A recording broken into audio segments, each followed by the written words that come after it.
Have you ever been on a date, went in for the kiss, and when you thought it was almost a sure thing, she pulls away and she says, "Oh, I'm sorry, I can't. Like, I want to kiss you, but I don't know anything about you." Or maybe she says like, "Oh, I want to, like, I'm on the rebound. I'm trying to get over my ex."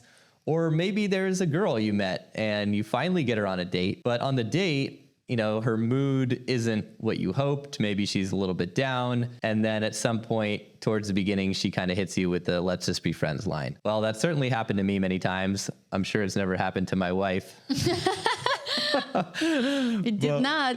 But if that's the case, you'll want to tune into this episode where we talk about the ideal way to deal with these awkward moments. And these will either make or break any potential for an intimate relationship with that woman that you're out with. And we're going to share a few movie clips that demonstrate these scenarios. And we're going to break down basically what to do. And you can use this as a playbook if you ever find yourself in the same spot. So if you're ready to dive in and learn the conversational jujitsu to avoid the friend zone and smoothly escalate to kissing and sexy time, stick around. Let's do this. You're listening to the Inner Confidence Podcast, formerly called the Leverage Podcast. We help you unleash the most attractive, charismatic, and confident you in order to attract quality connections, both personal and romantic. My name is Robbie Kramer. I've been a coach since 2007, and I've helped over 1,300 people level up their dating and social skills. My mission is simple: to help you crush the dating game, build an epic social life, and attract your ideal partner. If you're new to the show, I highly recommend you download my free dating protocol. It'll help you optimize your first dates, take all the guesswork and planning out of the equation. And I like to connect with my listeners personally, so to grab a copy, send me a message on Instagram, Robbie_Kramer. We recently watched a film called Sliding Doors with Gwyneth Paltrow, and this movie has a couple of scenes that clearly illustrate these situations of avoiding the friend zone and dealing with a sort of botched first kiss attempt. The actor in this movie, obviously he's going off of the scripts and the lines, but if it wasn't realistic, no one would watch the movie. It wouldn't be recommended. It wouldn't be any good. So even though it is technically fake, the emotions are real. And these scenes are incredibly valuable for basically not falling into those traps. So the first one we'll show, let's share the screen here. All right, so as a little bit of context before I show the scene, what's happened to the main character, Gwyneth Paltrow's character previously, is she found out that her boyfriend or fiance was cheating on her, and she's now staying at her friend's house. She's expecting the person at the door to be her ex to try to get her back, and that's why she says, "Oh, you wanker," or whatever she's about to say. And then she is surprised to find that it's a different gentleman, one who hit on her in the subway, who also bumped into her in the elevator previously, while in the beginning scene where she was getting fired from her job. And this guy was pretty smooth, pretty charismatic. I wish they had the actual scene where he kind of picks her up in the subway, but I couldn't find it online. But that one's a pretty good one, and a reason for you to watch the movie. And I think it's where the charisma actually works, because he's not really attractive, guy. Like, I wouldn't look at him, but he's so funny and he knows what to say. So this guy's conversational game is unbelievable. Yeah, and a lot of guys think that they need to be attractive for girls to like them, but in real, girls want to love. If you can make her laugh, she will be with you. So let's watch. Bollocks to him, bollocks to him, bollocks to him, bollocks to him, bollocks to him, bollocks to him.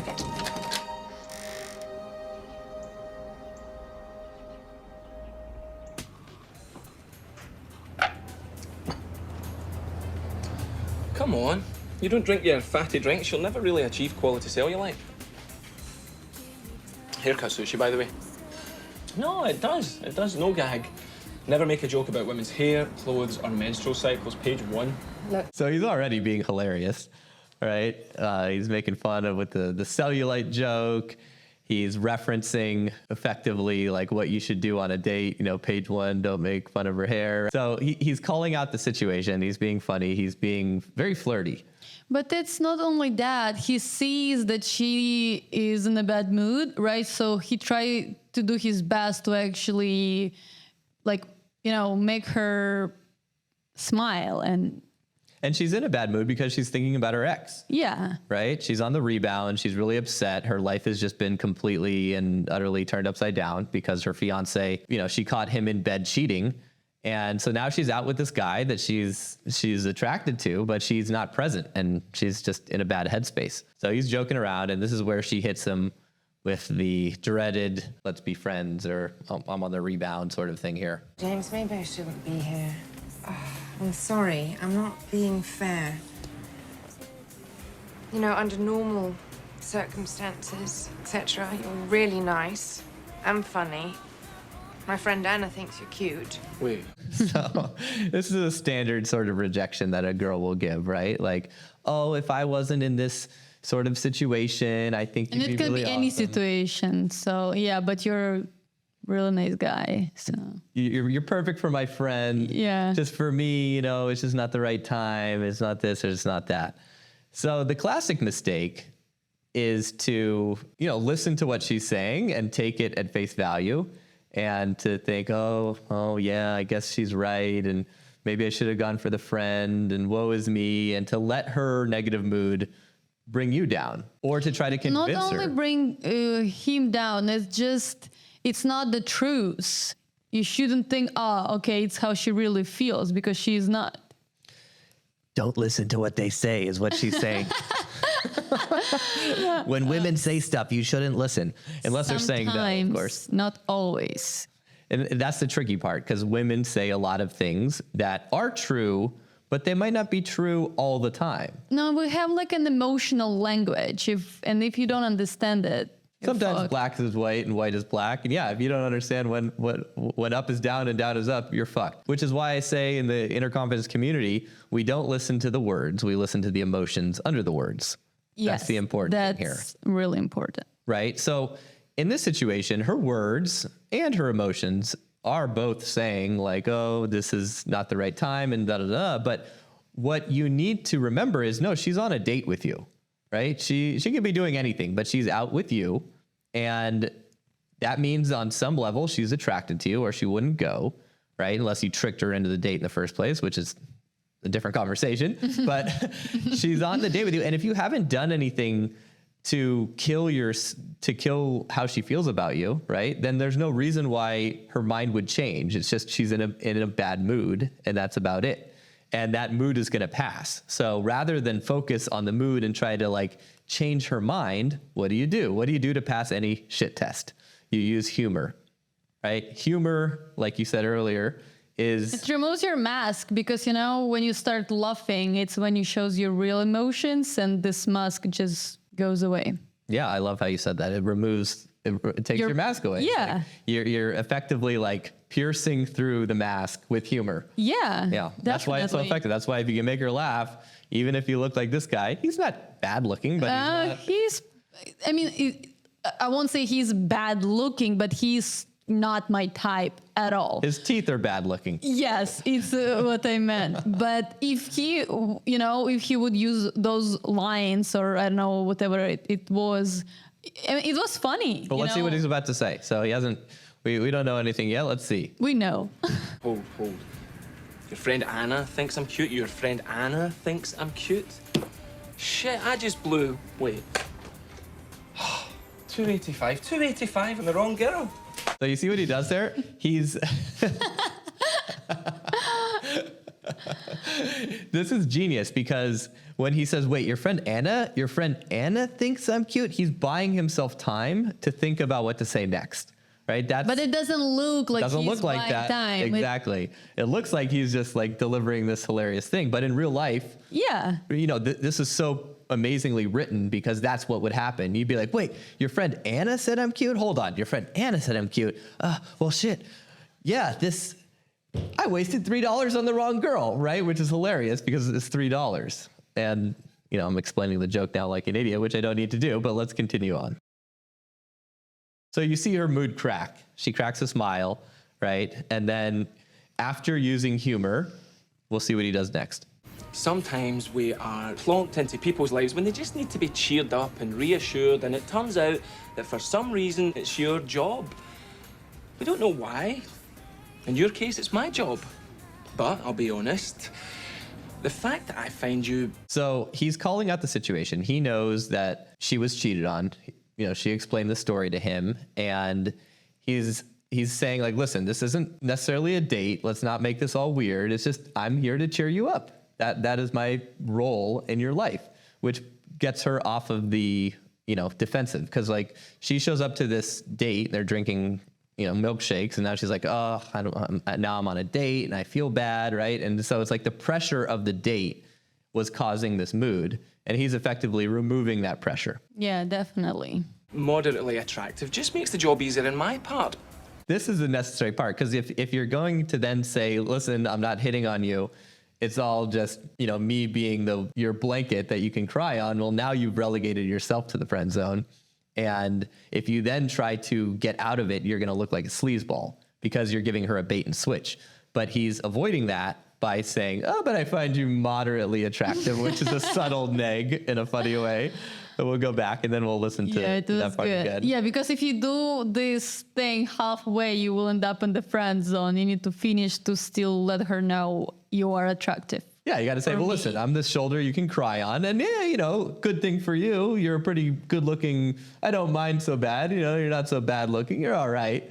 And you're keeping it in this flirty, masculine, feminine, male, woman frame of a future of intimacy. But you're taking the pressure away. My intentions are completely honourable. I have no desire to overstep the mark. Seriously. Do you prefer diamonds or sapphires? My intentions are honorable. I'm in no way interested in you romantically. Do you prefer diamonds or sapphires? Right? It's so good because he's effectively bouncing from one end of the spectrum to the other and creating this sort of emotional roller coaster that she's on. It's like, oh, I'm safe, but now I'm hitting on you. But you're safe, but now I'm hitting on you. But you're safe, and the whole thing is very fun for her. Sorry. No. Moderately attractive. Uh-huh. I knew you were listening. Well, you know, lose the sad eyes, the droopy mouth. I could get you an upgrade. So, having firmly established the ground rules, what are you doing 2 weeks on Saturday? So now that I'm firmly just in your life to be a friend and to help you over your bad mood, how about a date next Saturday? Right? So he's so good. Like, this guy's game is really on point. Probably killing myself. Excellent. What time does that finish? Do you like boats? I like that it's like a total nonsense, but it's so funny. In the end, what time is it finish? Exactly. You know, When you're done killing yourself. let's go on a date. So I'm getting a little bit thirsty. I've been fasting since, when was it? Last night at 8 p.m. It's now close to 12. So yeah, I've hit my 16-hour window, and I'm about to have a magic mind. Oh, is it matcha? Would you like a magic mind? Yes, let's do chick. Cheers. Chicks. So these are cold. I'm gonna shake them up, take them like a shot. And you like matcha. I actually I love matcha. hate matcha, but I like these. No, they usually never do like make matcha correct in a lot of coffee shops. So what this is, it's called Magic Mind.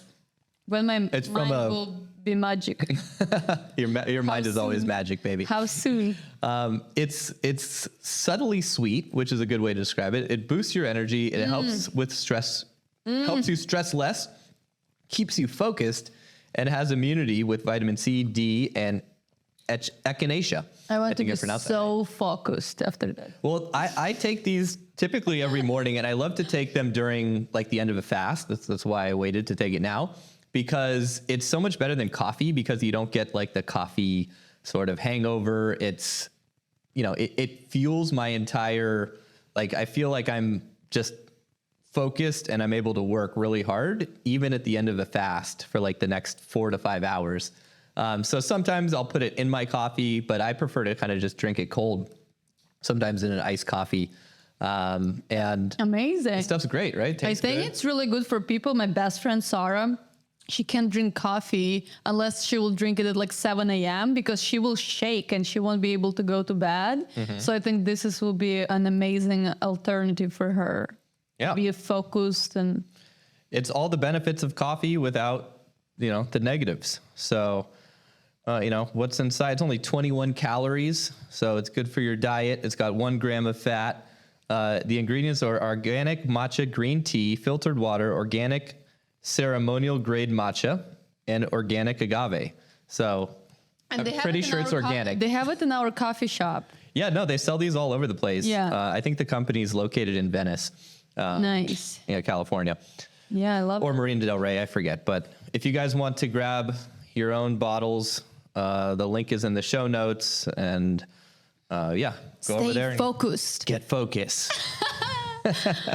Get the magic mind. All right. The next clip we're going to share is what to do when you botch a kiss, the first kiss. Butch? What is butch? Botch. Botch is when you make it bad or you fuck it up or you fumble.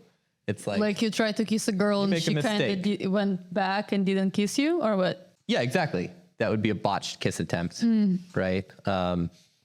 So this is such a make or break situation because women place such a huge emphasis on that first kiss, right? If that goes well and he's a good kisser, it's like, oh my God, we're destined to be all that. She starts building the sand castles in the sky, and that's obviously what you want. Sometimes it doesn't go as planned, and if you don't use humor to deflect, Oh, you're done. you are Done.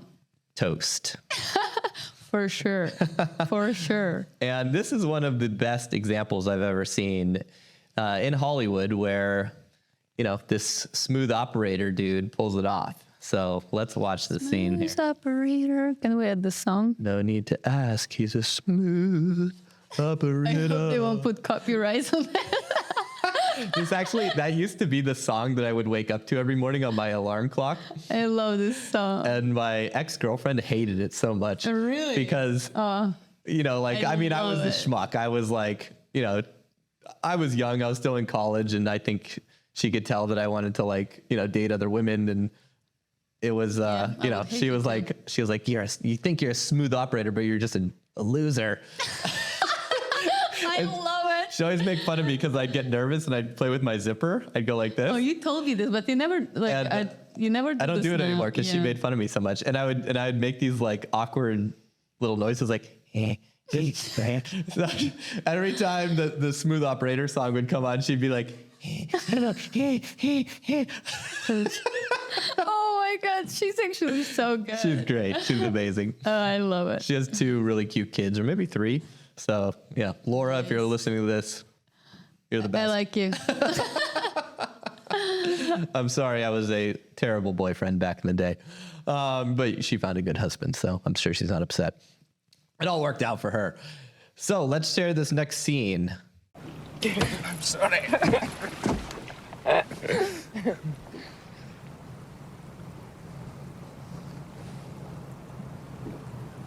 Oh God, James, don't.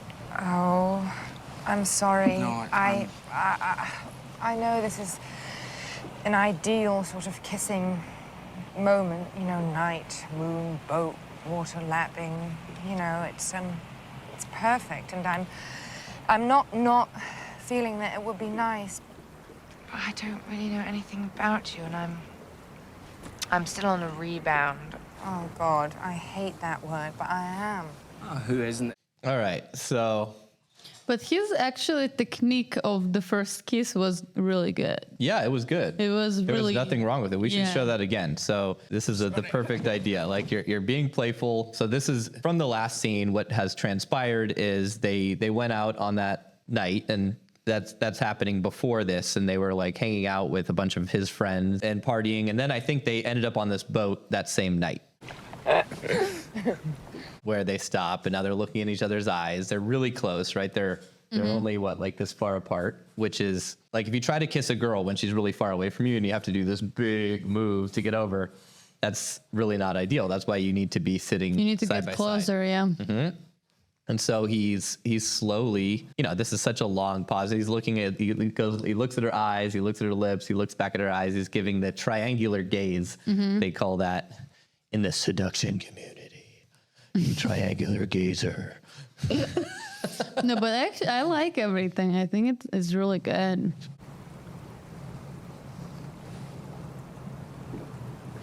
Oh God, James, don't. Oh, I'm sorry. No, And she goes in, and the last second, right? Oh, I can't do this. Oh, I'm on the rebound. Blah blah blah blah blah blah blah blah blah blah blah blah blah blah. And it's just like it's the moment that we all dread. Oh, James, don't. Oh. Because she wants to kiss him. She's attracted to him, right? This means nothing about him. This is all her own nonsense. I'm sorry. No, I know this is an ideal sort of kissing moment, you know, night, moon, boat, water lapping, you know, it's perfect, and I'm not feeling that it would be nice. But I don't really know anything about you, and I'm... So what is she saying? What do you think she means when she says, I don't know anything about you? Do you think that's a honest statement? I mean, a lot of girls can kiss a guy when they first met him in the club, you know, so it doesn't really, I mean, it's not particular that I wouldn't do this, but most of girls, I don't know, it's like, I don't think it's what she really think or feel. Exactly, because you don't have to know anything about someone to be attracted to them and want to kiss them. You could literally, Yeah, you just have a physical attraction, even if you won't kiss him because, you know, you see him first time, but it doesn't mean that you don't want, right? So what she's really saying is, I'm not ready. My mind is still focused on this other guy. Mm-hmm. And if we kiss, then it's going to get really messy because I'm not in the right place to do that. And she's basically projecting into the future about, you know, her life drama. And she's making this it's just a kiss, but she's turning it into a big deal. You're so good at reading women's language, by the way. I have a lot of practice. Thanks. I mean, this is what I've been learning to do. It took me so many years to kind of dissect what women really mean when they say these things, because, you know, she maybe in her mind that's a true statement, like, I don't know anything about you, which is but what she's really saying is like, I don't know if I'm ready to take this huge step. I don't know if you're perfect for me, because, you know, she's on the rebound. She just got cheated on by her fiance, and so like the next guy she dates in her mind has to be like her husband, right? And she's like, well, I don't know anything about you. I don't know if you're my husband, so I don't want to kiss you yet, which makes logical sense, but is total bullshit in reality. Because if she doesn't kiss this guy, she's going to go get drunk and she's going to go to a club and she's going to make out with some Johnny D bag on the dance floor. And she's not going to think about that. It's going to happen with her. I don't think so, but I know what you mean. Yeah, I mean, she's with him. She went with him on another date. She was with his friends.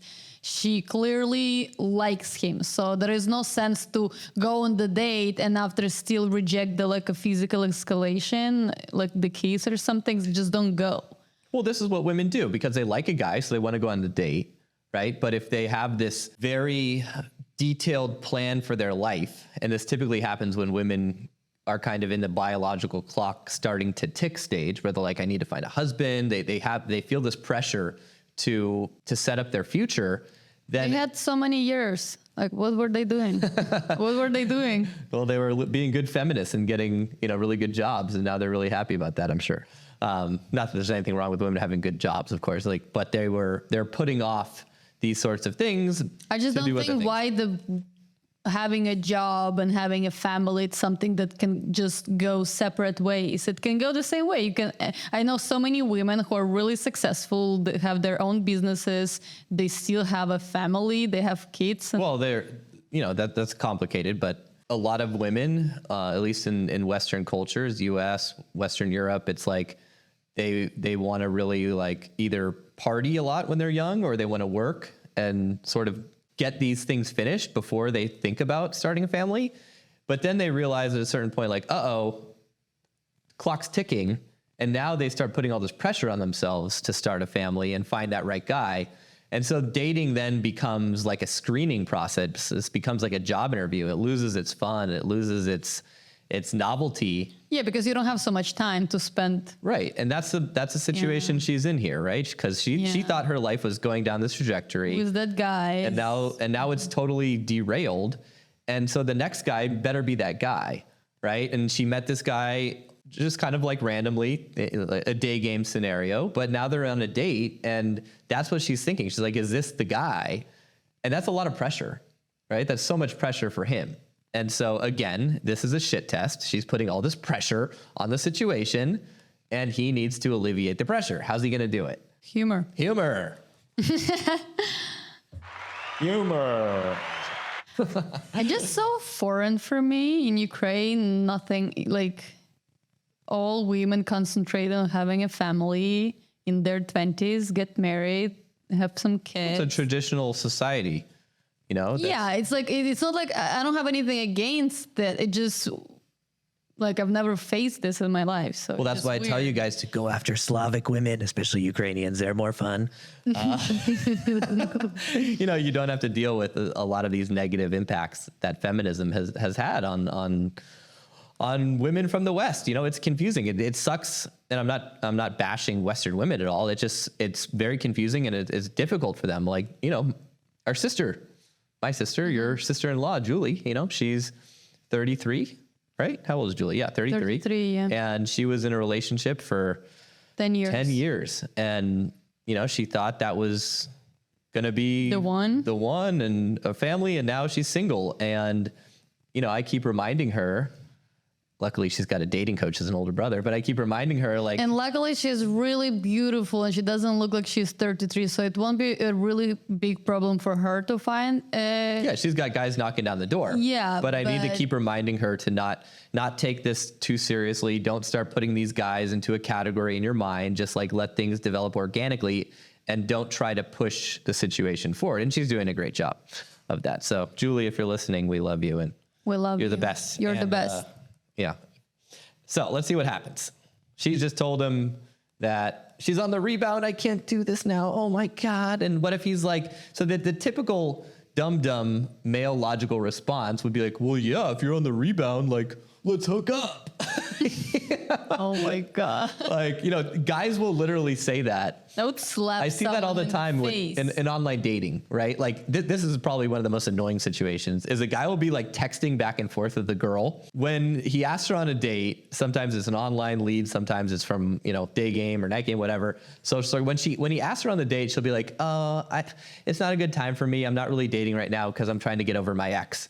And then the guy posts in the group, But well, why if you're is trying to get she over your ex, online dating then? hold on. Then the guy will post in the group. He'll post a screenshot and he'll be like, "What should I say to this?" And it'll be like, "She's trying to get over her ex." She'll be like, "Well, perfect. Best way to get over your ex is to get under or on top of someone else," which is a joke, of course. You know, for sex, get under or over someone else. But like, that would be approaching it in the logical dumb way. That doesn't work, right? Because she's not actually saying, "I need." You know, I'm on the rebound. I need to get over my ex. Like what she's saying is, if I do this thing with you, it's too much pressure. So you're not handling the correct objection if you listen to what she's saying logically. You're going down the wrong path. No, but also the thing that like what I notice is the hookup culture is really popular in America, but also it doesn't exist in Ukraine. So I'm not surprised guys thinks it's gonna work because there are a lot of girls who just, you know, hook up with like any guy they see or they like, right? So they think, oh, maybe she is one of them. Like let's go. You can forget about your boyfriend to this night, you know. So I'm not surprised. Well, that's what Why do you effectively, think so? and that's the most annoying thing about it is she's gonna say that to you. Yeah, but and then with she's gonna someone go out. else. She's gonna go out on Friday night, and she's gonna get drunk, and she's gonna hook up with some random dude in the club, and you know you're gonna be like, oh that Chad, fuck that guy, and it's like, well, you need to understand how to pass this shit test, and you do that with humor. You don't listen to the words. We don't listen to the words for the 15th time. I say it literally every day within the interconference community. Do we listen to the words, guys? Do we listen to the words, guys? Do we listen to the words, guys? No, we don't listen to the words. And I'll be repeating that to everyone who joins the community hundreds of times. And that's okay. That's my job. So here we go. I'm still on a rebound. Oh, God, I hate that word, but I am. Oh, who isn't? Everyone is. I'm on the rebound myself, and in a way. So who are you on the rebound from? A girl called Pamela. My whole life pivots around Pam and I breaking up. When was that? 1973, we were 8. I bloody loved that woman. It's so good, right? And like the wind up again, he does the same thing where he kind of collects himself. He's thinking about what to say. No, but I like that he starts with like He relates to her. no, but he starts like he's seriously saying that he's on the rebound too, so she thinks that she doesn't expect the joke to come, so it makes it even more funnier and like not expected. That's the whole, amazing humor behind it. Let's watch it one more time. It's too good. Girl called Pamela. My whole life pivots around Pam and I breaking up. When was that? 1973, we were 8. I bloody loved that woman. No warning, just up, gone, left me for somebody else. Who? Gary Glitter. Gary Glitter, for crying out loud. So for anyone who doesn't know Gary Glitter, you know who No, I don't he's like a pop star, like a he wore lots of glitter, like a queen sort of pop star. Gary Glitter, for crying out loud. I mean, all my friends were being left for Donny Osmond or David. So you see how her mood was like, now she's back to the mood that happened right before they were about to kiss, right? He's broken that like, oh, I'm on the rebound. He's used humor to cut through shit test. Or David Cassidy. I could have come to terms with Cut through the mask. The mask, better way to say it. I know that a lot of guys don't like the word shit test in your community. I've never heard them complain about the word, but mask is better. I agree. It's a different distinction. The mask is like how she's feeling, and the thing that she's doing, you could look at that as the shit test. She's not doing it intentionally. It's an unconscious shit test, right? Yeah. That's the important thing. But Gary, she wanted to touch him there, yeah. Well, I went to pieces, as you can imagine, and there was no junior Prozac to see me through, so... No junior Prozac to see me through. It's like a happy drug. So you see what happens, right? You see what happens, Larry? You see what happens, Larry?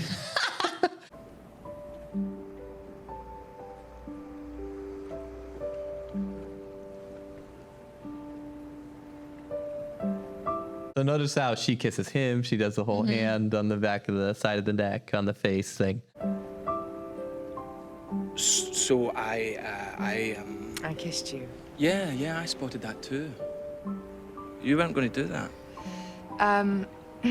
Would you mind, just putting that down to a momentary lapse of, concentration? Is that what it was? No. Yes, I do. Oh, help. Handled like a boss. Definitely. It's like a level boss. Level boss game. If you're paying attention, what do we do when a girl gives us some sort of objection? Do we listen to her words? Not always. No, the thing that, like, I don't know, I just love comedy, and I'm a really bad comedian myself. Like, I can't, like, say jokes and, like, make people laugh. Like, I don't have this, how to say... Delivery. I always feel like, I don't even want to joke because I don't think I will have a good delivery, but I love when people joke, and I love to watch all those comedian guys on YouTube. So I think I would recommend to guys to, choose a few comedians that they really like and just watch them all the time. I think it will help you to build, and especially they joke about dating a lot, about like red flags and stuff. I think you can even like take some of their jokes and lines and maybe like rephrase them and use them on the date. Well, the other thing that I'd recommend, so that's one thing that's great, right? To build your ability to be funny, your humor gene or your humor skill. I did a podcast with Scott McKay from the Mountaintop podcast. He actually has a product on how to be funny and how to use irony and humor, which is exactly what the guy did in that scene where he's talking about how he was 2 on the rebound and it was so bad and blah, blah, blah, blah. And she's like, when was it? 1973, I was 8, right? That's called using irony. And so he teaches these skills in that course. It's I think it's pretty inexpensive, like $47 or $97. Listen to that podcast episode. I'll put a link in the description. Go over there, good. Get that product. That's really good. Improv class is also a really good way to improve at this stuff. We run a weekly improv class in the Inner Confidence community. You can take improv classes in person too, but those are filled with Even weird for me, actually, old people, remember typically. I have done that one improv class, It's so hard, even for me. And like, I have no problems with public speaking. I'm a model, you know, I have like zero problems with that. But there was a lot of things you need to like do the sounds and stuff. And I was like embarrassed. I couldn't like push myself and I couldn't do it right. So it's so amazing that guys going through this embarrassment and stuff. And after it just goes away, you don't feel that way anymore. So yeah, it's amazing for everyone, for sure. Yeah, we have girls that pop into that class. It's a lot of fun. Yeah. We're going to start doing it in November again, officially. So cool, guys. I hope you got a lot out of this episode. If you find yourself in the friend zone or on a date where things get awkward, remember this episode. Remember what to do. Use humor. Be funny. Be fun. Be funny. Don't take her seriously. Make me laugh. It's the worst thing you can do. So, all right, guys. Until next time. Bye. I hope you enjoyed the episode, and I want to let you know that we've opened up a few slots in our exclusive community. We're accepting applications to join our select group of men and experience the radical power of accountability, step up your game, cross everything off your sexual bucket list, and become a beast at accomplishing all of your goals. To learn more and apply, go to innerconfidence.com/community.